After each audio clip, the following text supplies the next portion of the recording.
ഈ വാർത്താപ്പകലിലെ പ്രധാന റിപ്പോർട്ടുകളുമായി വാർത്താമഴ ആരംഭിക്കുന്നു. ഞാൻ എസ് വിജയകുമാർ. വോട്ടർ പട്ടിക ക്രമക്കേടിൽ വിവാദം കത്തുന്നതിനിടെ കേന്ദ്രമന്ത്രി സുരേഷ് ഗോപി തൃശൂരിൽ.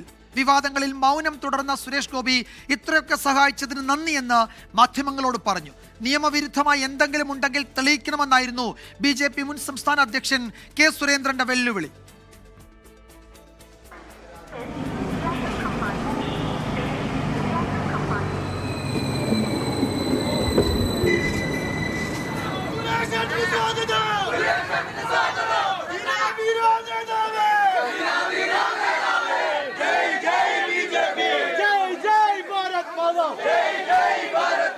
വോട്ടർ പട്ടിക ക്രമക്കേട് ആരോപണം ഉയർന്ന ശേഷം ആദ്യമായി മണ്ഡലത്തിലെത്തിയ കേന്ദ്രമന്ത്രി സുരേഷ് ഗോപിക്ക് BJP പ്രവർത്തകർ സ്വീകരണമൊരുക്കി. സുരേഷ് ഗോപിക്കും BJPക്കുമെതിരെ LDFും UDFും ആരോപണം കടുപ്പിക്കുമ്പോഴും വിവാദങ്ങളിൽ സുരേഷ് ഗോപിക്ക് മൗനം. ചോദ്യങ്ങളോട് പരിഹാസ മറുപടി. ജാർഖണ്ഡ് വിഷയത്തിൽ താങ്കളുടെ പ്രതികരണം കുറെ കാലങ്ങളായി ചോദിക്കുകയാണ്. എന്തെങ്കിലും കാര്യത്തിൽ പ്രതികരിക്കാനുണ്ടോ സുരേഷ് ഏട്ടാ? സുരേഷ് ഏട്ടാ, മിനിസ്റ്റർ ഈ വിഷയത്തിൽ പ്രതികരിക്കാൻ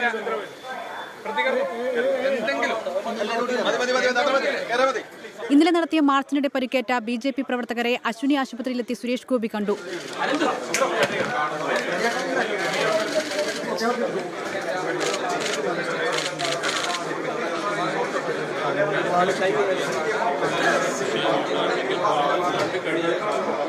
ക്യാമ്പ് ഓഫീസിലെത്തിയ സുരേഷ് ഗോപി പ്രവർത്തകരുമായി കൂടിക്കാഴ്ച നടത്തി. കള്ളവോട്ട് ചേർത്തപ്പോൾ എന്തു ചെയ്യുകയായിരുന്നുവെന്ന് മുൻ അധ്യക്ഷൻ കെ സുരേന്ദ്രൻ.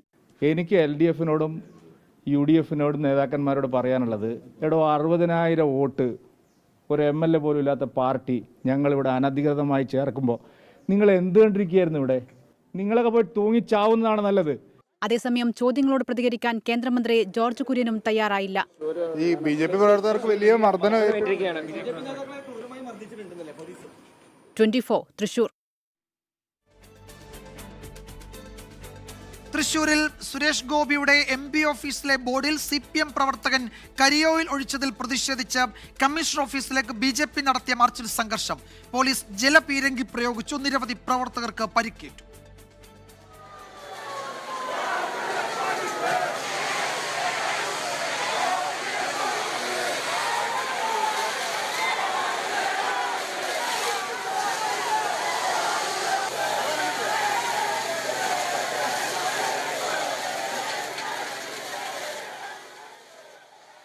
ശ്രീജിത്ത് ശ്രീകുമാരൻ വിവരങ്ങൾ നൽകും തൃശ്ശൂരിൽ നിന്ന്. ശ്രീജിത്ത്, കഴിഞ്ഞ കുറച്ച് സമയമായി പ്രതിഷേധ മാർച്ച് കമ്മീഷണർ ഓഫീസിന് മുന്നിലെത്തിയിട്ട് പോലീസ് തടഞ്ഞു.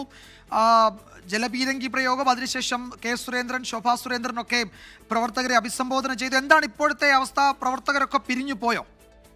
പ്രവർത്തകർ പിരിഞ്ഞു പോയിട്ടില്ല. ഇപ്പോഴും സമരം അവിടെ തുടരുകയാണ്. കെ സുരേന്ദ്രൻ ഉദ്ഘാടനം ചെയ്തു. ശേഷം മുഖ്യ പ്രഭാഷണം നടത്തിയത് ശോഭാ സുരേന്ദ്രനായിരുന്നു. രൂക്ഷമായ വാക്കുകളാണ് രണ്ട് നേതാക്കളും ഉപയോഗിച്ചത്. വേണ്ടി വന്നാൽ ക്ലിഫ് ഹൗസിൽ കയറി ബോർഡിൽ കരിവേൽ ഒഴിക്കുന്ന തരത്തിലടക്കം കെ സുരേന്ദ്രന്റെ ഭാഗത്തുനിന്ന് പരാമർശം വന്നിരുന്നു. എന്തായാലും അതിന് തങ്ങൾ പോകുന്നില്ല. തങ്ങൾ ജനാധിപത്യപരമായി തന്നെ പ്രതിഷേധിക്കാനാണ് തീരുമാനിച്ചിട്ടുള്ളതെന്നാണ് പറഞ്ഞത്. നേരത്തെ വിജയകുമാർ സൂചിച്ചതുപോലെ തന്നെ 3 തവണയാണ് ഈ മാർച്ചിന് നേരെ ഒരു ജലപീരങ്കി പ്രയോഗം ഉണ്ടായത്. അതിനുശേഷം ആ ജലപീരങ്കി പ്രയോഗത്തിൽ ബി ഗോപാലകൃഷ്ണൻ അടക്കം പരിക്കേൽക്കുന്ന, തെറിച്ചു പോകുന്ന കാഴ്ച നമ്മൾ കണ്ടിരുന്നു. എന്തായാലും അതിനുശേഷമായിരുന്നു ഈ ഒരു സമരം. പ്രവർത്തകർ ഇപ്പോൾ കുത്തിയിരുന്ന് പ്രതിഷേധിക്കുകയാണ്. ബാരിക്കേഡ് മറിച്ചിടാൻ പലതവണ BJP പ്രവർത്തകർ ശ്രമിച്ചിരുന്നു. പക്ഷേ അതിന് അവർക്ക് കഴിഞ്ഞില്ല. അപ്പോഴാണ് പോലീസ് മുകളിലേക്ക് പ്രവർത്തകർ കയറുന്നുവെന്ന് കണ്ടപ്പോഴാണ് പോലീസ് പിന്നീട് ജലപീരങ്കി പ്രയോഗിക്കുന്ന ഒരു സാഹചര്യം ഉണ്ടായത്. അതിൽ ഏറ്റവും എടുത്തു പറയേണ്ടത് ശോഭാ സുരേന്ദ്രൻ ഒരു പ്രസ്താവന കൂടി അല്പസമയം മുൻപ് നടത്തിയിരുന്നു. അവർ പറഞ്ഞത്, മോദി ഭക്തരായ പോലീസുകാർ തങ്ങൾക്ക് എല്ലാ വിവരങ്ങളും പറഞ്ഞു തരുന്നുണ്ട് എന്നാണ് പറഞ്ഞത്. ഇത് ജലപീരങ്കി പ്രയോഗം ഉണ്ടാകും, മർദ്ദനം ഉണ്ടാകുമെന്ന് ഇന്ന് രാവിലെ തന്നെ ഇവിടെ നിന്ന് വരുന്ന സമയത്ത് BJP പ്രവർത്തകരോട് അല്ലെങ്കിൽ തന്നോട് മോദി ഭക്തരായ പോലീസുകാർ പറഞ്ഞിരുന്നു. അതുകൊണ്ട് തന്നെ അത് കണ്ടു തന്നെയാണ് തങ്ങൾ ഇങ്ങോട്ട് വന്നത് എന്നാണ് ഏറ്റവും ഒടുവിൽ ശോഭാ സുരേന്ദ്രൻ പറഞ്ഞു വെച്ചിരിക്കുന്നത്. പുന്നപ്രയിലടക്കം കൃത്യമായ രീതിയിൽ ലീഡ് നേടാനായ പാർട്ടിയാണ് BJP. താൻ മത്സരിച്ചപ്പോൾ CPMന്റെ കരുത്തുറ്റ രക്തസാക്ഷികളുടെ കോട്ടയായ പുന്നപ്ര പഞ്ചായത്തിലടക്കം BJPക്ക് ലീഡ് ചെയ്തു. അത് അങ്ങനെ ഇരിക്കുന്ന സമയത്താണ് ഈ വ്യാജ വോട്ട് ആരോപണങ്ങളൊക്കെ ഉന്നയിക്കുന്നത് എന്നാണ് ആരോപിച്ചിരിക്കുന്നത്. എന്തായാലും കൃത്യമായ രീതിയിൽ പ്രതിഷേധം തുടരുകയാണ്. പ്രവർത്തകർ പിരിഞ്ഞു പോകുമെന്നാണ് നമ്മൾ പ്രതീക്ഷിക്കുന്നത്. പ്രതിഷേധ പരിപാടി അവിടെ തുടരുകയാണ്. പ്രവർത്തകർ പിരിഞ്ഞു പോയിട്ടില്ല. നേതാക്കൾ സംസാരിക്കുന്നുണ്ട്, അവിടെ പ്രവർത്തകരെ അഭിസംബോധന ചെയ്യുന്നുണ്ട്. ശ്രീജിത്ത് ശ്രീകുമാരനാണ് വിവരങ്ങൾ നൽകിയത്. തൃശൂരിലെ വോട്ടർ പട്ടിക ക്രമക്കേടിൽ നാളെ കൂടുതൽ വിവരങ്ങൾ പുറത്തുവിടുമെന്ന് LDF സ്ഥാനാർത്ഥിയായിരുന്ന VS സുനിൽകുമാർ. ആരോപണങ്ങളുമായി ബന്ധപ്പെട്ട് VS സുനിൽകുമാർ മുഖ്യ തെരഞ്ഞെടുപ്പ് ഓഫീസറുമായി കൂടിക്കാഴ്ച നടത്തി. വോട്ട് ക്രമക്കേട് കൃത്യമായി തെളിയിക്കുമെന്ന് UDF സ്ഥാനാർത്ഥിയായിരുന്ന K മുരളീധരനും പ്രതികരിച്ചു. തൃശ്ശൂർ പാർലമെന്റ് മണ്ഡലത്തിൽ BJPയുടെ നേതൃത്വത്തിൽ നടന്നിട്ടുള്ള വോട്ട് കൃത്രിമത്തെ സംബന്ധിച്ച് നടത്തിയ പ്രതികരണത്തെ തുടർന്ന് സംസ്ഥാന election chief officer Rathan U Kelkar എനിക്ക് കഴിഞ്ഞ ദിവസം ഒരു നോട്ടീസ് തന്നിരുന്നു. അപ്പോൾ ഇന്ന് ഞാനതിന് കൃത്യമായ മറുപടി കൊടുത്തിരിക്കുകയാണ്. 10,000-കണക്കിന് വോട്ടുകൾ BJPയുടെ കേഡർമാരുടെ വോട്ടുകൾ മറ്റ് മണ്ഡലങ്ങളിൽ നിന്നും ഇവിടേക്ക് വ്യാജമായി വ്യാപകമായി ഓർഗനൈസ്ഡായി RSSന്റെയും BJPയുടെയും സംഘടനാ സംവിധാനങ്ങളും ഈ ഇലക്ഷൻ കമ്മീഷന്റെ പരിപൂർണമായ ഒത്താശയോടും കൂടി ഇലക്ഷൻ നിയമത്തിന്റെ റൂളുകളെയെല്ലാം കാറ്റിൽ പറത്തി ഈ നിയമങ്ങളെയെല്ലാം നോക്കൂത്തിയാക്കിക്കൊണ്ടാണ് വളരെ വ്യാപകമായി ഇപ്പോൾ 10,000-കണക്കിന് വോട്ടുകൾ അവിടെ ചേർക്കപ്പെട്ടിരിക്കുന്നത്. അതിന്റെ വിശദാംശങ്ങളെല്ലാം ഇനിയും വരാൻ പോവാണ്. തൃശ്ശൂരെ വോട്ടർമാരെ വഞ്ചിച്ച അവരാണ്. കാരണം തൃശ്ശൂരുള്ളവർ വോട്ട് ചെയ്തിട്ടല്ല അധികം ജയിച്ചത്. തിരുവനന്തപുരത്തും കേരളത്തിൻ്റെ എല്ലാ ഭാഗത്തുനിന്നുള്ള ആൾക്കാർ വോട്ട് ചെയ്തിട്ടാണ്. ഈ മുഴുവൻ വോട്ട് എല്ലാ നിയമങ്ങളെയും ലംഘിച്ചുകൊണ്ട് ചേർത്താണ്. അത് ഞങ്ങൾ തെളിയിക്കാനുള്ള ശ്രമത്തിലാണ്. അതിൽ ഞങ്ങൾക്ക് BJPയുടെ സർട്ടിഫിക്കറ്റിൻ്റെ ആവശ്യമില്ല. എല്ലാ കേസും എല്ലാം പഠിച്ചതിന് ശേഷമാണ് കാര്യങ്ങൾ പറയേണ്ടത്. അതായത് ഒരിക്കൽ തട്ടിപ്പ് നടത്തിയിട്ട് കണ്ടുപിടിച്ചില്ല എന്ന് വിചാരിച്ചാൽ എന്തെങ്കിലും തട്ടിപ്പ് കണ്ടുപിടിക്കും. അതാണ് അദ്ദേഹം മനസ്സിലാക്കേണ്ടത്. വോട്ടർ പട്ടിക ക്രമക്കേട് ആരോപണത്തിൽ കേന്ദ്രമന്ത്രി സുരേഷ് ഗോപിക്കെതിരെ ഉടൻ കേസെടുക്കില്ല. പരാതിയിൽ നിയമോപദേശം തേടാനാണ് പോലീസിന്റെ തീരുമാനം. അതിനിടെ തൃശൂരിൽ BJP ജില്ലാ നേതാവിന്റെ മേൽവിലാസത്തിൽ സംസ്ഥാന ഉപാധ്യക്ഷനും വോട്ട് ചെയ്തതിന്റെ തെളിവ് പുറത്തുവന്നു. ആരോപണം നാടകമെന്നാണ് BJP സംസ്ഥാന അധ്യക്ഷൻ രാജീവ് ചന്ദ്രശേഖറിന്റെ പ്രതികരണം. തിരഞ്ഞെടുപ്പ് ചട്ടലംഘനം മാത്രം ചൂണ്ടിക്കാട്ടിയാണ് സുരേഷ് ഗോപിക്കെതിരെ TN പ്രതാപന്റെ പരാതി. പരാതിയിൽ തിടുക്കപ്പെട്ട കേസെടുക്കേണ്ടെന്നാണ് ADGP തലത്തിൽ വിലയിരുത്തൽ. തിരഞ്ഞെടുപ്പ് കേസായതിനാൽ ജില്ലാ വരണാധികാരിയായ കളക്ടർക്ക് കത്ത് നൽകും. BJPക്കെതിരെ ഉയർന്ന ആരോപണങ്ങൾ സംസ്ഥാന അധ്യക്ഷൻ രാജീവ് ചന്ദ്രശേഖർ തള്ളി.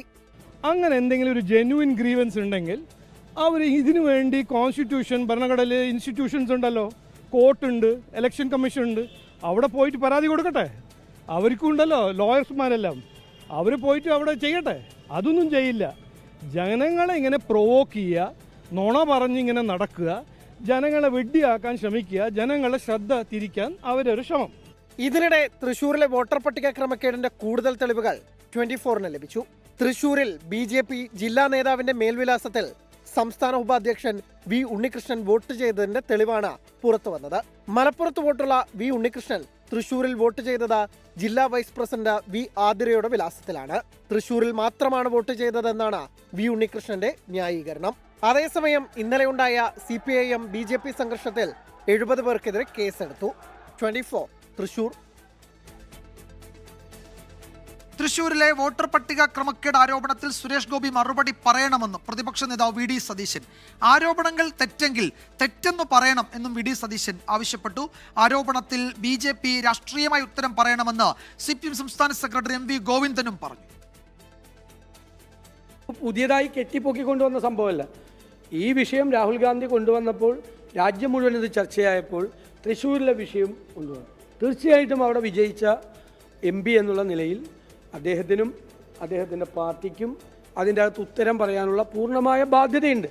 അവരത് പറഞ്ഞേ മതിയാവും. ഓർഗനൈസ്ഡ് ആയിട്ടുള്ളൊരു ക്രൈമാണ് അത് നടന്നിരിക്കുന്നത്.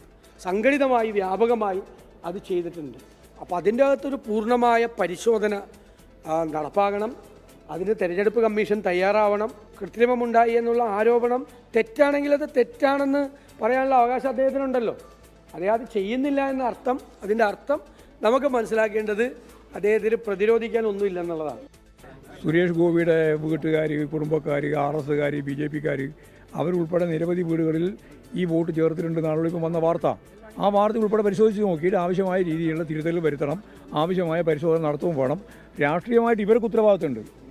ഇവർ ബോധപൂർവം കേരളത്തിൻ്റെ വിവിധ മേഖലയിൽ നിന്ന് RSകാരെ കൊണ്ടുപോയി അവിടെ വോട്ടർ പട്ടികയിൽ ഉൾപ്പെടുത്തിയിട്ടുള്ളത് തെറ്റായ രീതിയാണല്ലോ. ആ തെറ്റായ രീതിക്ക് രാഷ്ട്രീയമായ ഉത്തരം പറയേണ്ടത് BJPക്കാരാണ്. ഛത്തീസ്ഗഡിൽ അറസ്റ്റിലായ സിസ്റ്റർ പ്രീതി മേരിയുടെ അങ്കമാലിയിലെ വീട്ടിൽ സന്ദർശനം നടത്തി കേന്ദ്രമന്ത്രി സുരേഷ് ഗോപി. കന്യാസ്ത്രീകൾക്കെതിരായ എഫ്ഐആർ റദ്ദാക്കണമെന്ന് കുടുംബം സുരേഷ് ഗോപിയോട് ആവശ്യപ്പെട്ടു. കോടതിയുടെ പരിഗണനയുള്ള വിഷയമായതിനാൽ എന്നായിരുന്നു സുരേഷ് ഗോപിയുടെ മറുപടി. സിസ്റ്റർ പ്രീതി മേരിയുടെ സഹോദരൻ ബൈജുവിന്റെ പ്രതികരണത്തിലേക്ക്. ഞങ്ങൾക്ക് അറിയാവുന്ന കാര്യങ്ങൾ തന്നെ അദ്ദേഹം അവിടെ നടത്തിയ ഇടപെടലുകൾ, ജാമ്യം കിട്ടുന്നതിന് വേണ്ടി അദ്ദേഹം നടത്തിയ ശ്രമങ്ങൾ, അതൊക്കെ സംസാരിച്ചു. ഇനിയുള്ള കാര്യങ്ങളൊക്കെ കോടതിയിലാണ്. അതായത് അദ്ദേഹത്തിൻ്റെ ഭാഗത്തുനിന്നുള്ള എല്ലാ സപ്പോർട്ടും നമുക്ക് തന്നിട്ടുണ്ട്. സിസ്റ്റർമാരുടെ പേരിൽ ഒരു തെറ്റും കുറ്റങ്ങളും ഇല്ല എന്നുള്ള അദ്ദേഹത്തിന് ബോധ്യപ്പെട്ടിട്ടുണ്ട്. അത് കോടതി കണ്ടെത്തും. തീർച്ചയായിട്ടും അതിനകത്ത് ആശങ്കപ്പെടേണ്ട എന്നാണ് അദ്ദേഹം നമ്മളെ അറിയിച്ചത്. ഇപ്പോൾ ഇത് കോടതിയിൽ ഇരിക്കുന്ന കേസായതുകൊണ്ട് അദ്ദേഹത്തിനൊന്നും പറയാൻ സാധിക്കില്ല. എന്നാലും നമ്മളോട് അനുഭവപൂർവമായ എല്ലാ പ്രവർത്തനം പുള്ളിയാണ് നടത്തിക്കൊള്ളാം. വിഷ്ണു സുരേഷ് വിവരങ്ങൾ നൽകും അങ്കമാലിയിൽ നിന്ന്. വിഷ്ണു, സുരേഷ് ഗോപിയുടെ സന്ദർശനം, നേരത്തെ തന്നെ ഈ വിഷയത്തിൽ സുരേഷ് ഗോപി പ്രതികരിക്കുന്നില്ല. എന്തുകൊണ്ടാണ് ഇതിൽ സുരേഷ് ഗോപി പ്രതികരിക്കാത്തതെന്ന ചോദ്യം തുടർച്ചയായി ഇന്നും ഉയർന്നു വന്നു. തൃശ്ശൂർ എത്തിയപ്പോൾ അദ്ദേഹം അവിടെ കന്യാസ്ത്രീയുടെ വീട്ടിലെത്തി ബന്ധുക്കളെ കണ്ടു. എന്താണ് പ്രതികരണം? വിശദാംശങ്ങൾ എന്തൊക്കെയാണ്?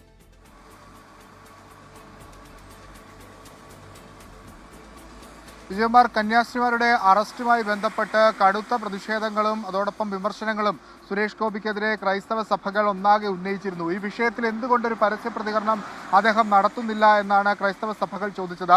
തൃശ്ശൂരിലെ ഓർത്തഡോക്സ് സഭയിൽ നിന്നുള്ള ഒരു വൈദികൻ ചോദിച്ചത്, ഞങ്ങൾ ഇവിടെ നിന്ന് ജയിപ്പിച്ചു വിട്ട ഒരു നടനെ കാണാനില്ല, എന്തുകൊണ്ടാണ് അദ്ദേഹം ഈ വിഷയത്തിൽ പ്രതികരിക്കാത്തത് തുടങ്ങിയ അതിരൂക്ഷ വിമർശനങ്ങൾ ഉണ്ടായിരുന്നു. ജാമ്യം ലഭിച്ച് ഏകദേശം 2 ആഴ്ച പിന്നിടുന്ന ഘട്ടത്തിലാണ് സുരേഷ് ഗോപി അങ്കമാലിയിലുള്ള സിസ്റ്റർ പ്രീതി മേരിയുടെ വീട്ടിൽ എത്തിയത്. 20 മിനിറ്റോളമാണ് കുടുംബാംഗങ്ങളുമായി കൂടിക്കാഴ്ച നടത്തിയത്. കുടുംബാംഗങ്ങളുടെ പ്രധാനപ്പെട്ട ആവശ്യം ഈ എഫ്ഐആർ റദ്ദ് ചെയ്യണം, കേസ് ഡയറി റദ്ദ് ചെയ്യണം എന്നുള്ളതാണ്. ആ ആവശ്യം അവർ സുരേഷ് ഗോപി അറിയിച്ചിരുന്നു. പക്ഷേ ഒരു അനുകൂലമായ നിലപാട് അദ്ദേഹത്തിന്റെ ഭാഗത്ത് നിന്ന് ഉണ്ടായില്ല. എല്ലാ നിയമസഹായങ്ങളും അദ്ദേഹം വാഗ്ദാനം ചെയ്തു. പക്ഷേ എഫ്ഐആർ റദ്ദ് ചെയ്യുന്നതുമായി ബന്ധപ്പെട്ടുള്ള വിഷയം നിലവിൽ കോടതിയുടെ പരിഗണനയിലാണ് ഇരിക്കുന്നത്. അതുകൊണ്ട് ആ വിഷയത്തിൽ താൻ ഇടപെടാനില്ല ഒരു മറുപടിയാണ് നിലവിൽ നൽകിയതെന്ന കുടുംബം വ്യക്തമാക്കിയിട്ടുണ്ട്. ഒപ്പം ഛത്തീസ്ഗഡ് സർക്കാരുമായി ഈ വിഷയത്തിൽ സംസാരിക്കാമെന്ന് ഉറപ്പ് നൽകിയെന്ന കുടുംബം നമ്മളോട് പ്രതികരിച്ചിരുന്നു. സുരേഷ് ഗോപി പക്ഷേ ഈ വിഷയത്തിൽ ഇപ്പോഴും മൗനം തുടരുകയായിരുന്നു. അദ്ദേഹം അവിടെ നിന്ന് പുറത്തിറങ്ങുന്ന ഘട്ടത്തിൽ നമ്മൾ പ്രതികരണം ആരാഞ്ഞെങ്കിലും അദ്ദേഹം ഈ വിഷയത്തിൽ പ്രതികരിക്കാൻ തയ്യാറായിരുന്നില്ല. വിജയകുമാർ. വിഷ്ണു സുരേഷാണ് വിവരങ്ങൾ നൽകിയത് കൊച്ചിയിൽ നിന്ന്. ഇടുക്കി ഉടുമ്പൻചോല നിയോജക മണ്ഡലത്തിൽ ഇരട്ട വോട്ടുണ്ട് എന്ന കോൺഗ്രസ് ആരോപണം വ്യാജം എന്ന് CPIM. പുറത്തുവിട്ട രേഖകൾ വ്യാജമാണെന്നും യൂത്ത് കോൺഗ്രസ് തെരഞ്ഞെടുപ്പിന് വ്യാജ ഐഡികൾ ഉണ്ടാക്കിയവർക്ക് ഈ തെളിവുകൾ ഉണ്ടാക്കുന്നത് നിസ്സാരമാണെന്നും ഇടുക്കി ജില്ലാ സെക്രട്ടറി CV വർഗീസ് പ്രതികരിച്ചു. ഉടുമ്പൻചോല മണ്ഡലത്തിൽ ഇരട്ട വോട്ടില്ല എന്നാണ് CPIM ഇടുക്കി ജില്ലാ സെക്രട്ടറി CV വർഗീസ് പറയുന്നത്. CPIMന് ശക്തമായ അടിത്തറയുള്ള മണ്ഡലമാണ് ഉടുമ്പൻചോല. കോൺഗ്രസിന് മണ്ഡലത്തിൽ ജയിക്കാൻ കഴിയാത്തതിന്റെ വിഷമമാണ് പ്രകടിപ്പിക്കുന്നതെന്നും CV വർഗീസിന്റെ പരിഹാസം. കോൺഗ്രസിനെ സംബന്ധിച്ചിടത്തോളം സഭകൾ തെറ്റുമ്പോൾ ഇത്തരം ചില അഭിപ്രായ പ്രകടനമൊക്കെ നടത്തും. ആ അഭിപ്രായ പ്രകടനത്തിനൊന്നും യാതൊരു വില കൊടുക്കേണ്ട കാര്യമില്ല എന്നുള്ള അഭിപ്രായമാണ് ഞങ്ങൾക്കുള്ളത്. യൂത്ത് കോൺഗ്രസിന്റെ സംസ്ഥാന പ്രസിഡന്റായ രാഹുൽ മാങ്കൂട്ടം മത്സരം ജയിക്കാൻ വ്യാജ ഐഡിയ ഉണ്ടാക്കിയ കോൺഗ്രസിന് പിന്നെ ഈ തെരഞ്ഞെടുപ്പിൽ 4 വ്യാജ ഐഡിയ ഉണ്ടാക്കിക്കൊണ്ടുവരാൻ പറ്റില്ല എന്നുള്ള വല്ല കാര്യമുണ്ടോ? ജില്ലയിലെ തമിഴ് ഭാഷാ ന്യൂനപക്ഷങ്ങൾക്ക് ഇരട്ട വോട്ടുണ്ടെന്നായിരുന്നു രേഖകൾ സഹിതം കോൺഗ്രസിന്റെ ആരോപണം. കോൺഗ്രസ് പുറത്തുവിട്ട ഈ രേഖകൾ വ്യാജമാണെന്നും CV വർഗീസ് പറയുന്നുണ്ട്. അതേസമയം 10,000-ലധികം ഇരട്ട വോട്ടുകൾ ഉണ്ട് എന്ന ആരോപണത്തിൽ ഉറച്ചു നിൽക്കുകയാണ് കോൺഗ്രസ്. വിഷയത്തിൽ ഹൈക്കോടതിയെ സമീപിക്കുമെന്നും നേതാക്കൾ പറയുന്നു. 24 ഇടുക്കി. തദ്ദേശ തെരഞ്ഞെടുപ്പിൽ കള്ളവോട്ട് ചെയ്തു എന്ന തുറന്നു പറച്ചിലുമായി കൊല്ലത്തെ കോൺഗ്രസ് നേതാവ്. കോൺഗ്രസ് കിളികൊല്ലൂർ മണ്ഡലം പ്രസിഡന്റ് അസീമുദ്ദീൻ ഇക്കാര്യം തുറന്നു പറയുന്ന വീഡിയോ പുറത്തു വന്നു. വീഡിയോ പ്രചരിപ്പിച്ചതിന് പിന്നിൽ പാർട്ടിയിലെ സീറ്റ് മോഹികളാണ് എന്നാണ് അസീമുദ്ദീന്റെ പ്രതികരണം. 24 എക്സ്ക്ലൂസീവ്. കള്ളവോട്ട് പറഞ്ഞു കേട്ടിട്ടേ ഉള്ളൂ. പക്ഷേ ഈ ഷാനവാസ്ഖാനൊരു സാധനം തെറ്റിക്കാത്ത തന്നിട്ട് പറഞ്ഞു നിങ്ങൾ ചെയ്യാൻ പറ്റുമെങ്കിൽ ഇത് വായിച്ചിട്ട് നിങ്ങൾ ചെയ്യുക. കള്ളവോട്ട് ചെയ്തുവെന്ന കോൺഗ്രസ് കൊല്ലം കിളികൊല്ലൂർ മണ്ഡലം പ്രസിഡന്റ് അസീമുദ്ദീൻ തുറന്നു സമ്മതിക്കുന്നതാണ് ഈ ദൃശ്യങ്ങൾ. നിലവിലെ KPCC എക്സിക്യൂട്ടീവ് അംഗം ഷാനവാസ് ഖാൻ വോട്ട് മായ്ക്കാനുള്ള മഷി തന്നെന്നും അസീമുദ്ദീൻ പറയുന്നു.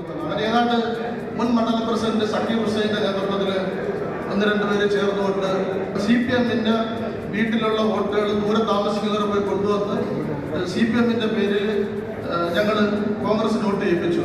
13 വോട്ടിന് അന്ന് ജയിച്ചു. എന്നാൽ വീഡിയോ പ്രചരിപ്പിച്ചത് പാർട്ടിയിലെ സ്ഥാനമോഹികളെന്നായിരുന്നു അസീമുദ്ദീന്റെ പ്രതികരണം. CPIM വോട്ട് പോലും തങ്ങൾ മാറ്റി ചെയ്യിപ്പിച്ചെന്നും അതിന് CPIM ബൂത്ത് ഏജന്റ് സഹായിച്ചുവെന്നുമാണ് മറ്റൊരു വാദം. കള്ളവോട്ടിനെ കുറിച്ച് നമുക്ക് അറിഞ്ഞുകൂടാ. കാരണം അന്ന് 2020 നമുക്കിതിന് 2005 അത്ര വലിയ ഇതൊന്നും ഉള്ളതല്ല.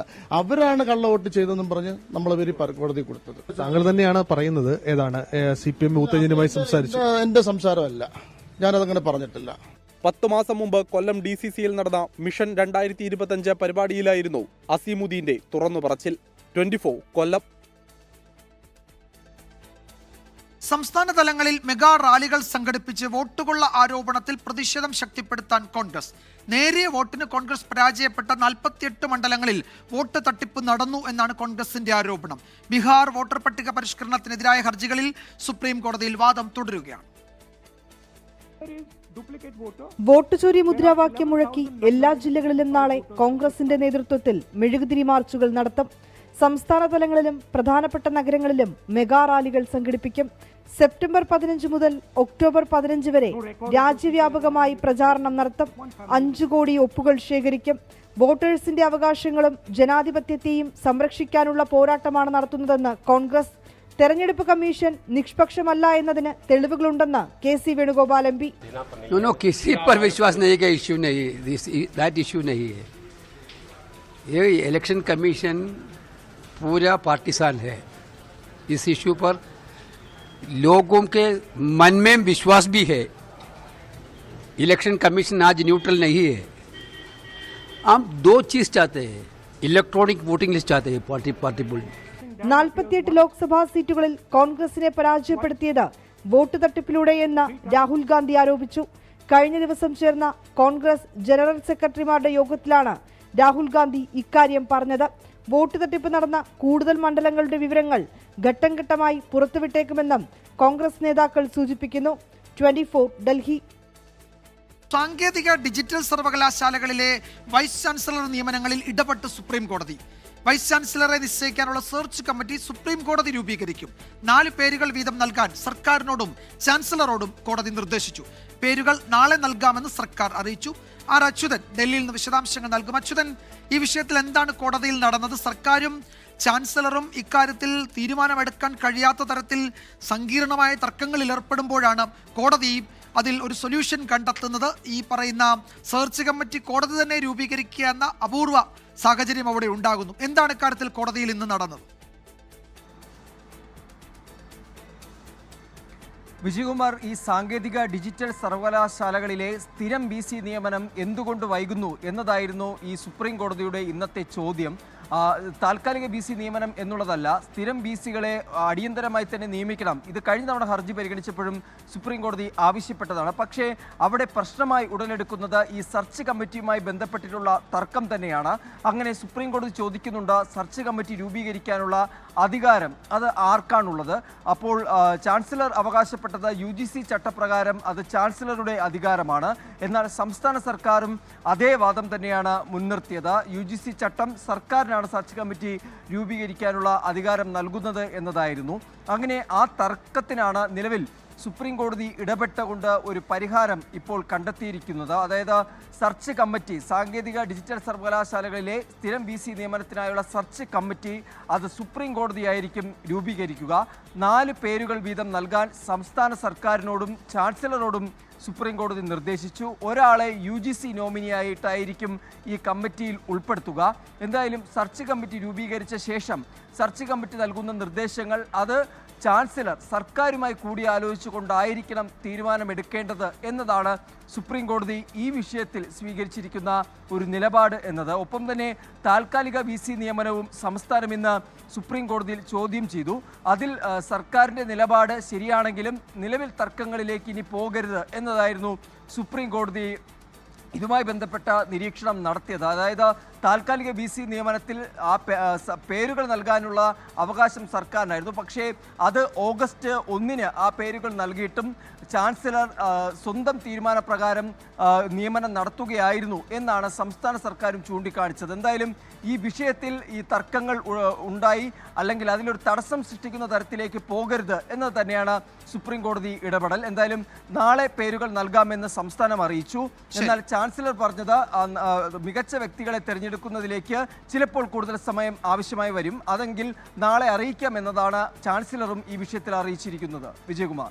യെസ്, സെർച്ച് കമ്മിറ്റി കോടതി തന്നെ രൂപീകരിക്കുക എന്നത് ഒരു അസാധാരണ സാഹചര്യമാണ്. തർക്കം അത്രത്തോളം രൂക്ഷമായ സാഹചര്യത്തിലാണ് സുപ്രീം കോടതി ആ സെർച്ച് കമ്മിറ്റി രൂപീകരിക്കുക എന്ന സാങ്കേതിക നടപടിയിലേക്ക് കടന്നിരിക്കുന്നത്. അതിലേക്കുള്ള പേരുകൾ നാളെ നൽകാം എന്ന് സർക്കാർ അറിയിച്ചിട്ടുണ്ട്. ചിലപ്പോൾ കൂടുതൽ സമയം വേണ്ടിവരും എന്നാണ് ചാൻസലറുടെ വാദം. ആർ അച്യുതനാണ് വിവരങ്ങൾ നൽകിയത്. കോതമംഗലത്ത് 23-കാരിയുടെ ആത്മഹത്യ രാഷ്ട്രീയ വിവാദമാക്കാനുള്ള BJP നീക്കത്തിനിടെ ലവ് ജിഹാദ് ആരോപണം തള്ളി കേന്ദ്രമന്ത്രി ജോർജ് കുര്യൻ. FIR-ലെ വകുപ്പുകളുടെ അടിസ്ഥാനത്തിൽ NIA അന്വേഷണത്തിൽ തീരുമാനമെടുക്കുമെന്ന് കേന്ദ്രമന്ത്രി ജോർജ് കുര്യൻ പറഞ്ഞു. അതേസമയം NIA അന്വേഷണത്തിൽ ഉറച്ചു നിൽക്കുകയാണ് കുടുംബം. പെൺകുട്ടിയുടെ കോതമംഗലത്തെ വീട്ടിലെത്തിയ കേന്ദ്രമന്ത്രി ജോർജ് കുര്യൻ കുടുംബാംഗങ്ങളുമായി കൂടിക്കാഴ്ച നടത്തി. NIA അന്വേഷണം വേണമെന്ന ആവശ്യത്തിൽ ഇടപെടാൻ കേന്ദ്രത്തിന് പരിമിതികളുണ്ടെന്ന് കേന്ദ്രമന്ത്രി. സംഭവത്തിൽ ലവ് ജിഹാദ് ആരോപണം തള്ളി ജോർജ് കുര്യൻ. NIA ഇടപെടുന്നതിന് അതിനൊരു വളരെ ക്ലിയർ ആയിട്ടുള്ള നിയമവും പ്രൊസീജറും ഉണ്ട്. ആ തലത്തിൽ എത്തിക്കഴിഞ്ഞെങ്കിൽ മാത്രമേ എത്തുള്ളൂ. അപ്പോൾ ആ നിലവിലേക്ക് എത്തിയിട്ടില്ല. മരണത്തിൽ സുതാര്യമായ അന്വേഷണം വേണമെന്നാവശ്യപ്പെട്ട് കഴിഞ്ഞ ദിവസം BJP കോതമംഗലത്ത് പ്രതിഷേധ മാർച്ച് സംഘടിപ്പിച്ചിരുന്നു. അതേസമയം NIA അന്വേഷണത്തിൽ ഉറച്ചു നിൽക്കുകയാണ് പെൺകുട്ടിയുടെ കുടുംബം. മൊഴിയെടുത്തപ്പോൾ മതം മാറുന്ന കേസിനെ കുറിച്ച് തന്നെയാണ് പറഞ്ഞത്. അവരത് കറക്റ്റായിട്ട് എഴുതുകൊണ്ടും പോലില്ല. മൊഴി കറക്റ്റായിട്ട് തന്നെ എഴുതുകൊണ്ടു. ഇതിന് പുറകിൽ മാത്രമല്ല, ഇതേമാതിരി ഏറെ ഏതെങ്കിലും പെൺകുട്ടികൾക്ക് സംഭവിച്ചിട്ടുണ്ടോ എന്നും കൂടെ അറിയാലോ. ഇത് ഇതേമാതിരി തന്നെ.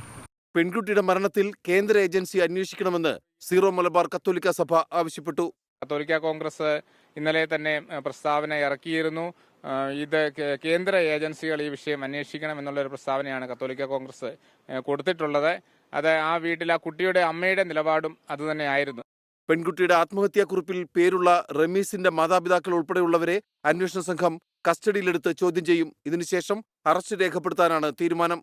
റമീസിന്റെ ആലുവയിലെ വീട്ടിൽ പെൺകുട്ടി മർദ്ദനത്തിനിരയായപ്പോൾ ഒപ്പമുണ്ടായിരുന്നവരെയും ചോദ്യം ചെയ്യും. 24 തൊടുപുഴ.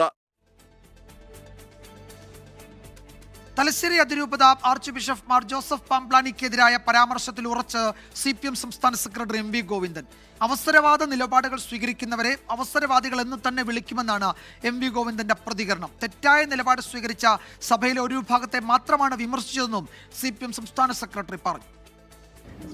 അവസരവാദ നിലപാട് സ്വീകരിക്കുന്നതുകൊണ്ടാണ് അവസരവാദം എന്ന് പറഞ്ഞത്. അത്രയേ ഉള്ളൂ.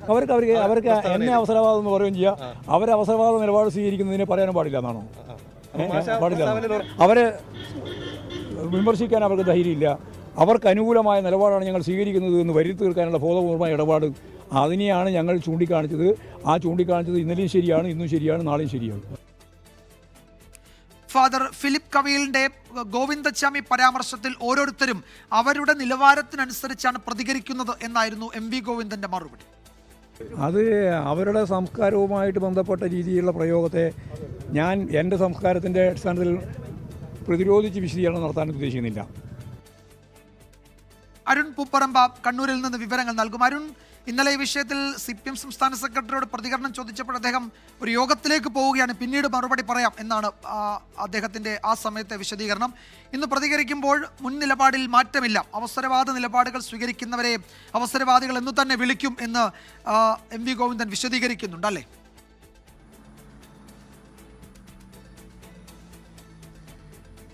തീർച്ചയായും CPM സംസ്ഥാന സെക്രട്ടറി MV ഗോവിന്ദൻ്റെ അവസരവാദി പരാമർശത്തിൽ വലിയ വിമർശനമാണ് സഭാ നേതൃത്വവും പ്രത്യേകിച്ച് തലശ്ശേരി അതിരൂപതയും കത്തോലിക്ക കോൺഗ്രസൊക്കെ ഉയർത്തിക്കൊണ്ടുവന്നത്. അതിരൂക്ഷമായ ഭാഷയിലായിരുന്നു CPM സംസ്ഥാന സെക്രട്ടറി വിമർശിച്ചത്. കഴിഞ്ഞ ദിവസം തളിപ്പറമ്പിൽ നടന്നൊരു പരിപാടിയിലായിരുന്നു ഈ ഛത്തീസ്ഗഡ് വിഷയവുമായി ചൂണ്ടിക്കാണിച്ചുകൊണ്ട് അതിൽ ഈ പ്രത്യേകിച്ച് തലശ്ശേരി ബിഷപ്പ് മാർ ജോസഫ് പാംപ്ലാനി സ്വീകരിച്ച നിലപാട് അവസരവാദ നിലപാടാണ്. ആദ്യഘട്ടത്തിൽ അത്തരമൊരു അതിക്രമം ഉണ്ടായപ്പോൾ അറസ്റ്റ് ചെയ്ത് അവരെ ജയിലിലടച്ചപ്പോൾ BJPയെ വിമർശിക്കുകയും പിന്നീട് അവർ ജയിൽ മോചിതരായ ഘട്ടത്തിൽ അവർക്ക് നന്ദി പറയും, അതായത് കേന്ദ്ര സർക്കാരിനും അമിത്ഷായ്ക്കുൾപ്പെടെ നന്ദി പറയുന്നൊരു സാഹചര്യവും ഉണ്ടായി. അത് അവസരവാദ നിലപാടാണ് എന്നതായിരുന്നു CPM സംസ്ഥാന സെക്രട്ടറിയുടെ പ്രതികരണം. അതിന് പിന്നാലെ വലിയ വിമർശനങ്ങളുണ്ടായി. ഞാൻ സൂചിപ്പിച്ച പോലെ കത്തോലിക്ക കോൺഗ്രസൊക്കെ വലിയ അതിരൂക്ഷമായ ഭാഷയിലാണ് വിമർശനം ഉന്നയിക്കുകയും ചെയ്തത്.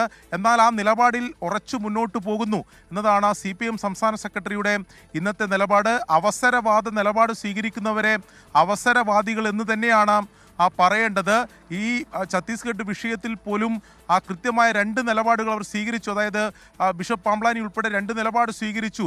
അത് ഈ സംഘപരിവാർ സംവിധാനത്തോട് മൃദു സമീപനം സ്വീകരിക്കുന്ന നിലപാടുണ്ടായി. അത് മുമ്പും സ്വീകരിച്ചിട്ടുണ്ട് എന്നതാണ് MP ഗോവിന്ദൻ പറയുന്നത്. അതോടൊപ്പം തന്നെ കൂട്ടിച്ചേർത്ത് പറയുന്നത് സഭാ നേതൃത്വത്തെ ആകെ വിമർശിച്ചിട്ടില്ല, ഇത്തരം തെറ്റായ നിലപാട് സ്വീകരിക്കുന്നവരെയാണ് വിമർശിച്ചത്. അത് സഭാ നേതൃത്വത്തെ ആകെ എന്ന നിലയിൽ വ്യാഖ്യാനിക്കുന്നത് തെറ്റാണെന്ന് കൂടി MP ഗോവിന്ദൻ ചൂണ്ടിക്കാണിക്കുന്നു. നമുക്കറിയാം, തദ്ദേശ നിയമസഭാ തെരഞ്ഞെടുപ്പുകൾ മുമ്പിൽ വരികയാണ്. അപ്പോൾ ഇത് സഭയ്ക്കെതിരായി ആകെയുള്ളൊരു വിമർശനമായി ആ രീതിയിൽ ചിത്രീകരിക്കുന്നതിനോട് CPM അല്ലെങ്കിൽ CPM നേതാക്കൾ അതിനോട് അത്തരം പ്രചാരണങ്ങളെ തള്ളിപ്പറയുന്നുണ്ട്.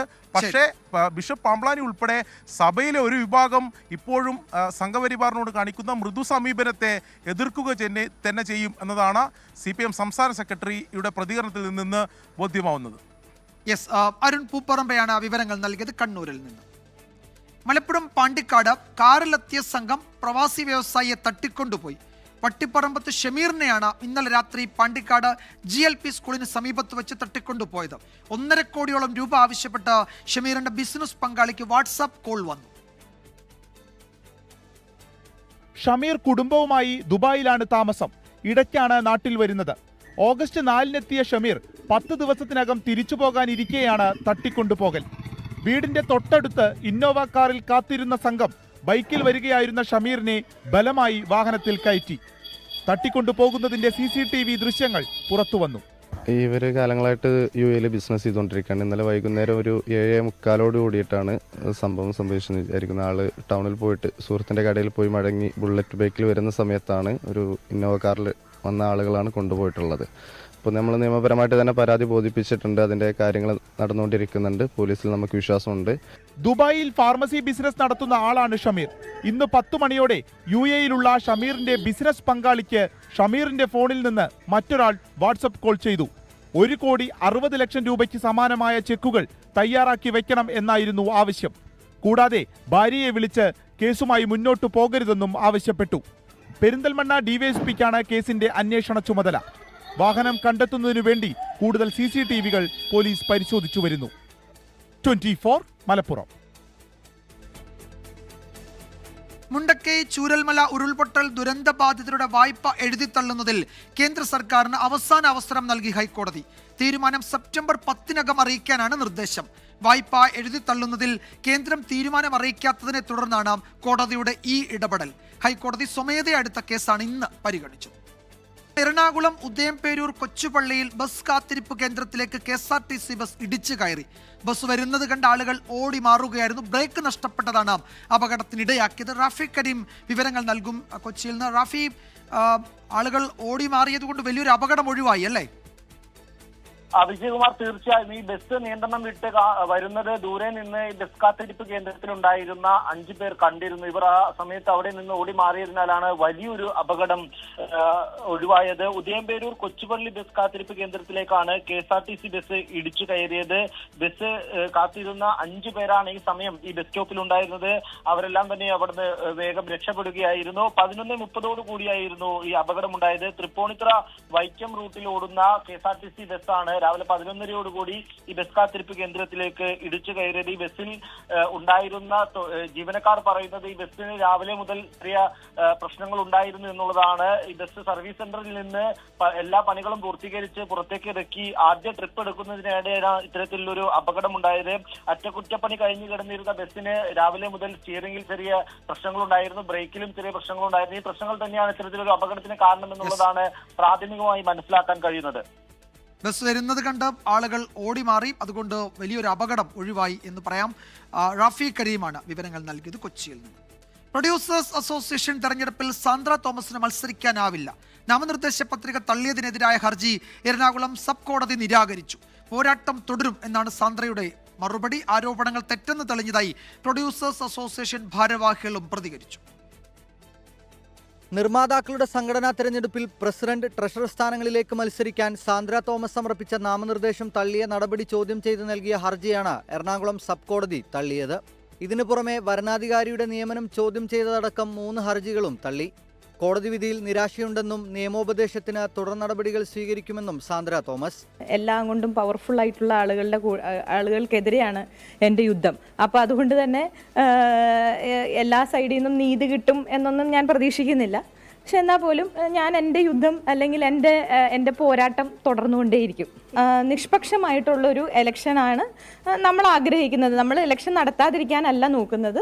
സാന്ദ്ര ഉന്നയിച്ച വാദങ്ങൾ വ്യാജമാണെന്ന് ബോധ്യമായി എന്ന് നിർമ്മാതാക്കളായ ബി രാഗേഷ്, ജി സുരേഷ് കുമാർ, ലിസ്റ്റിൻ സ്റ്റീഫൻ എന്നിവർ പ്രതികരിച്ചു. എന്തായാലും കോടതി അവർക്ക് മത്സരിക്കാൻ യോഗ്യതയല്ലെന്ന് കോടതി കണ്ടെത്തി.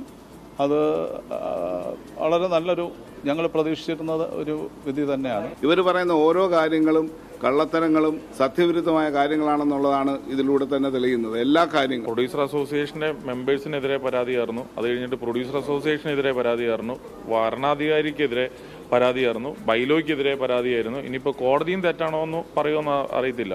നാളെയാണ് പ്രൊഡ്യൂസേഴ്സ് അസോസിയേഷൻ ഭാരവാഹി തിരഞ്ഞെടുപ്പ്. 24 കൊച്ചി.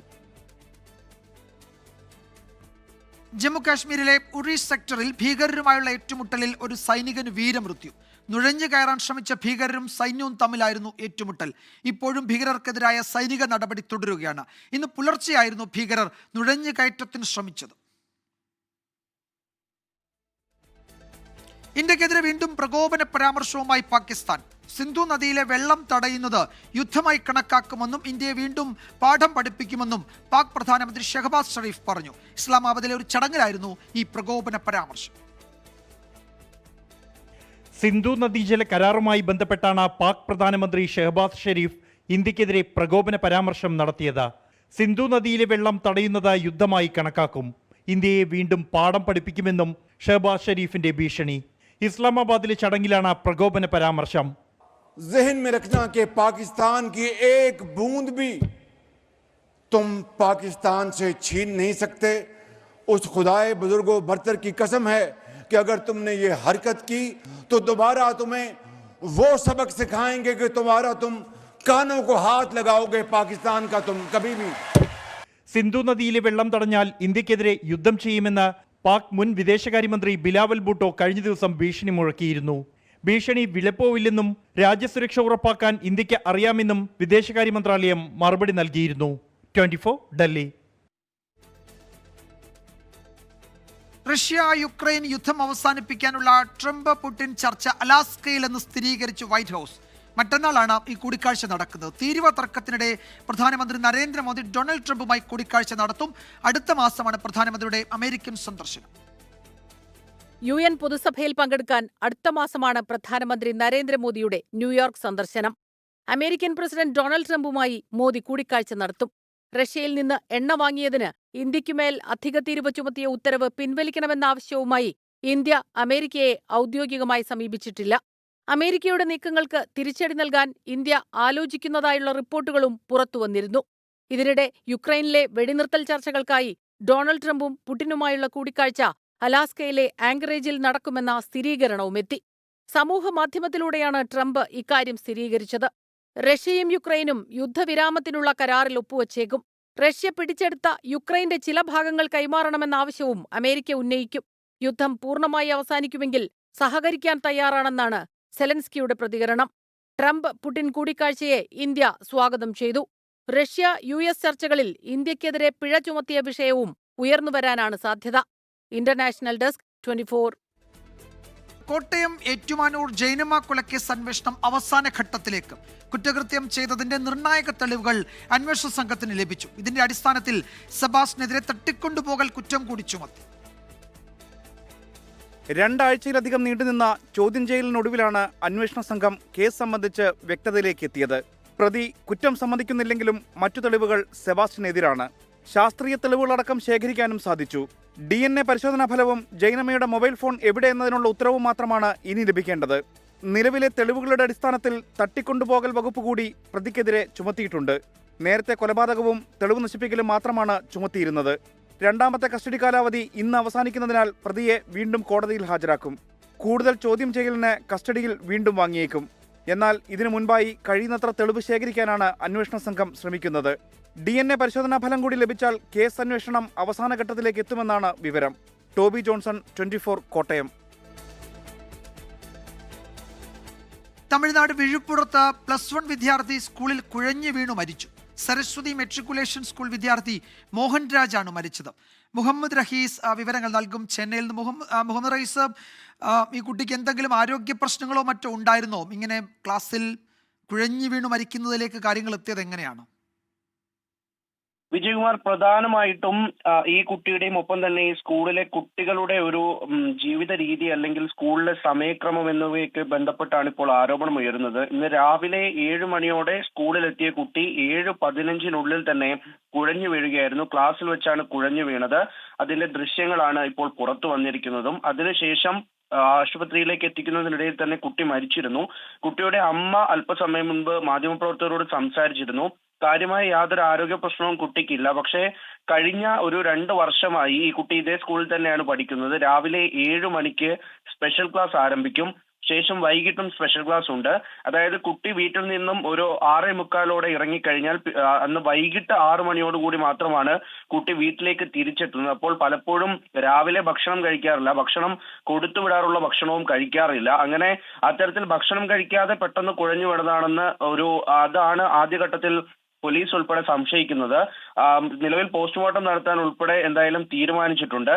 പ്രധാനമായിട്ടും ഇപ്പോൾ സ്കൂളിനെതിരെ ആരോപണം ഉയരുന്നുണ്ട്. ഈ റിസൾട്ടിന് വേണ്ടി സ്കൂള് അധികമായി കുട്ടികളെ സമ്മർദ്ദത്തിലാക്കുന്നുണ്ട്. ഒപ്പം തന്നെ ഈ എക്സ്ട്രാ ക്ലാസുകൾ രാവിലെയും വൈകിട്ടും ഒക്കെ നിരന്തരം എക്സ്ട്രാ ക്ലാസുകളുണ്ട്. അപ്പോൾ കുട്ടികളുടെ ഈ ഒരു സമയക്രമം, അവരുടെ ജീവിത ശൈലി, ഇതിനൊക്കെയും സാരമായി ഈ ക്ലാസ് ബാധിക്കുന്നുണ്ട്. മാത്രമല്ല ഈ കുട്ടി എല്ലാ ദിവസവും കഴിഞ്ഞ 2 വർഷമായി 4 മണിക്ക് എഴുന്നേൽക്കുകയും വൈകി ഉറങ്ങുകയും ഒക്കെ ചെയ്തിരുന്നു എന്നാണ് ബന്ധുക്കൾ ഉൾപ്പെടെ പറയുകയും ചെയ്തത്. അപ്പോൾ അത്തരത്തിൽ കുട്ടിയുടെ ഈ ജീവിത ശൈലിയുമായി ബന്ധപ്പെട്ട്, പ്രത്യേകിച്ച് പഠനവുമായി ബന്ധപ്പെട്ടുണ്ടാകുന്ന കാര്യങ്ങൾ മൂലമാണ് ഇങ്ങനെ ക്ലാസ്സിൽ പെട്ടെന്ന് കുഴഞ്ഞു വീണതെന്നാണ് മനസ്സിലാക്കുന്നത്. ഏതായാലും റഹീസ്, അത് വളരെ ഗൗരവമുള്ള, വളരെ ഗുരുതരമായ ആരോപണമാണ്. അതിന്റെ നിജസ്ഥിതി പുറത്തു വരേണ്ടതുണ്ട്. ഈ ആരോപണം സരസ്വതി മെട്രിക്കുലേഷൻ സ്കൂൾ, ആ സ്കൂളിനെതിരെയാണ്. ഇപ്പോൾ ആ സ്കൂളിന് വലിയ സുരക്ഷയൊക്കെ ഏർപ്പെടുത്തുകയും ചെയ്തിട്ടുണ്ട്. തമിഴ്നാട് വിഴുപ്പുറത്തു നിന്നാണ് ഈ സങ്കടകരമായ വാർത്ത വരുന്നത്. ധർമ്മസ്ഥലയിലെ മുൻ ശുചീകരണ തൊഴിലാളിയുടെ വെളിപ്പെടുത്തലിൽ അന്വേഷണം നിർണായക ഘട്ടത്തിൽ. 13ാം സ്പോട്ടിലെ പരിശോധനയിൽ അസ്ഥികൾ കണ്ടെത്താനായില്ല എങ്കിൽ മണ്ണ് നീക്കിയുള്ള പരിശോധന നിർത്തിവെക്കും. സാക്ഷിയെ നുണപരിശോധന നടത്തുന്നതടക്കം SITയുടെ പരിഗണനയിലുണ്ട്. മുൻ ശുചീകരണ തൊഴിലാളി ആദ്യഘട്ടത്തിൽ അടയാളപ്പെടുത്തി നൽകിയ 13 സ്പോട്ടുകളും മറ്റു 3 സ്പോട്ടുകളുമാണ് ഇതുവരെ കുഴിച്ചു പരിശോധിച്ചത്. 6ാം സ്പോട്ടിൽ നിന്നും 14ാം സ്പോട്ടിൽ നിന്നുമാണ് അസ്ഥികൾ ലഭിച്ചിട്ടുള്ളത്. ഇവ പുരുഷന്റേതാണെന്നും വ്യക്തമായി. മണ്ണ് മാറ്റിയുള്ള പരിശോധന 2 ആഴ്ച പൂർത്തിയായിട്ടും കാര്യമായ തെളിവുകൾ കിട്ടാത്തത് അന്വേഷണത്തിന്റെ തുടർന്നുള്ള ഗതിയെ ബാധിക്കും. കോൺഗ്രസ് MLA-മാരിൽ നിന്നടക്കം ചോദ്യം ഉയർന്നതോടെയാണ് മണ്ണ് കുഴിച്ചുള്ള പരിശോധന അവസാനിപ്പിക്കുന്നത് ചർച്ച ചെയ്യാമെന്ന് മുഖ്യമന്ത്രി സിദ്ധരാമയ്യ വ്യക്തമാക്കിയത്. 13ാം സ്പോട്ടിലെ പരിശോധന പൂർത്തിയാക്കിയ ശേഷം റിപ്പോർട്ട് നൽകാൻ SITയോട് സർക്കാർ ആവശ്യപ്പെട്ടിട്ടുണ്ട്. സാക്ഷിയെ നുണപരിശോധനയ്ക്ക് വിധേയമാക്കാനും സാധ്യതയുണ്ട്. ധർമ്മസ്ഥല ക്ഷേത്രത്തെ കളങ്കപ്പെടുത്താനുള്ള നീക്കമായിട്ടാണ് BJP വെളിപ്പെടുത്തലിനെ കാണുന്നത്. BJP MLA-മാരുടെ സംഘം ഉടൻ ധർമ്മസ്ഥല സന്ദർശിക്കും. 24 Chennai. Thiruvananthapuram Thattathumala government higher secondary school പ്രിൻസിപ്പലിനെ മുറിയിൽ പൂട്ടിയിട്ട് SFI പ്രവർത്തകർ. CCTV ഓഫ് ചെയ്ത ശേഷമായിരുന്നു അതിക്രമം. സ്കൂൾ ഇലക്ഷനെ ചൊല്ലിയുള്ള തർക്കത്തിന് പിന്നാലെയാണ് പ്രിൻസിപ്പലിനെ പൂട്ടിയത്. സംഭവത്തിൽ 5 വിദ്യാർത്ഥികൾക്കെതിരെ പോലീസ് കേസെടുത്തു. ഇന്നലെ 3 മണിയോടെ പ്രധാന അധ്യാപികയുടെ മുറിയിൽ കയറി CCTV ഓഫ് ചെയ്ത ശേഷമാണ് പ്രധാന കവാടം വിദ്യാർത്ഥികൾ താഴിട്ട് പൂട്ടിയത്. പോലീസിനെ വിവരമറിയിച്ചതോടെ അധ്യാപകരുടെ സഹായത്തോടെ പോലീസ് എത്തി പൂട്ട് പൊളിച്ചു.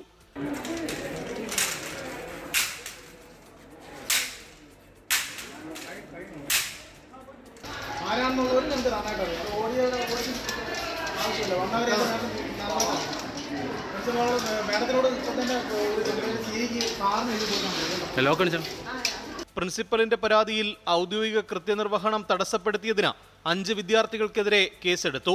5 പേരും SFI പ്രവർത്തകരെന്നാണ് പോലീസ് FIR. സ്കൂൾ ഇലക്ഷനുമായി ബന്ധപ്പെട്ട KSU പ്രവർത്തകർക്കെതിരെ നൽകിയ പരാതി അവഗണിച്ചുവെന്നാരോപിച്ചാണ് പ്രിൻസിപ്പലിനെ പൂട്ടിയിട്ടത്. 24 തിരുവനന്തപുരം. കുവൈറ്റിൽ വ്യാജമദ്യ ദുരന്തത്തിൽ 10 പ്രവാസികൾ മരിച്ചു. ഇതിൽ മലയാളികളും ഉണ്ട് എന്നാണ് സൂചന. കുവൈറ്റിലെ വിവിധ ആശുപത്രികളിലാണ് ഗുരുതരാവസ്ഥയിൽ ആയവരെ എത്തിച്ചത്. സംഭവത്തിൽ വിശദമായ അന്വേഷണം തുടങ്ങി. നോക്കാം കായിക വാർത്തകൾ.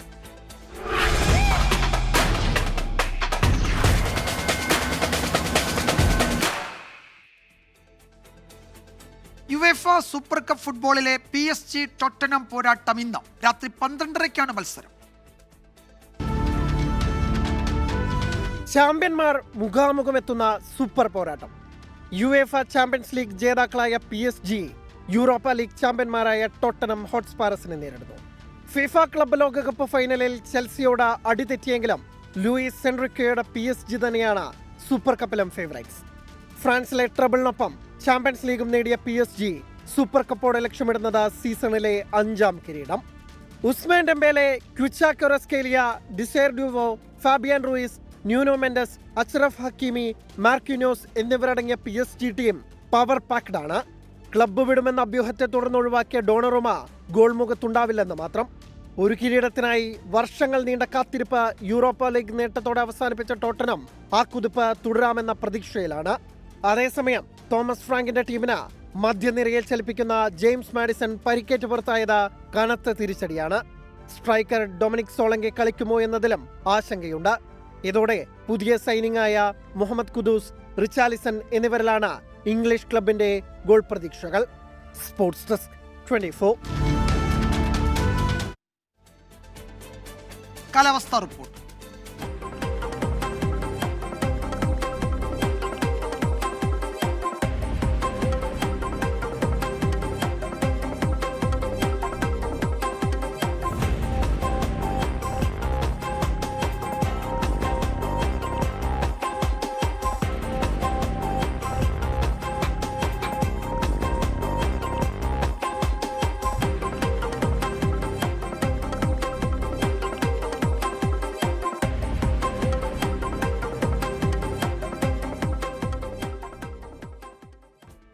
റിപ്പോർട്ടോടെ വാർത്താമഴ അവസാനിക്കുന്നു.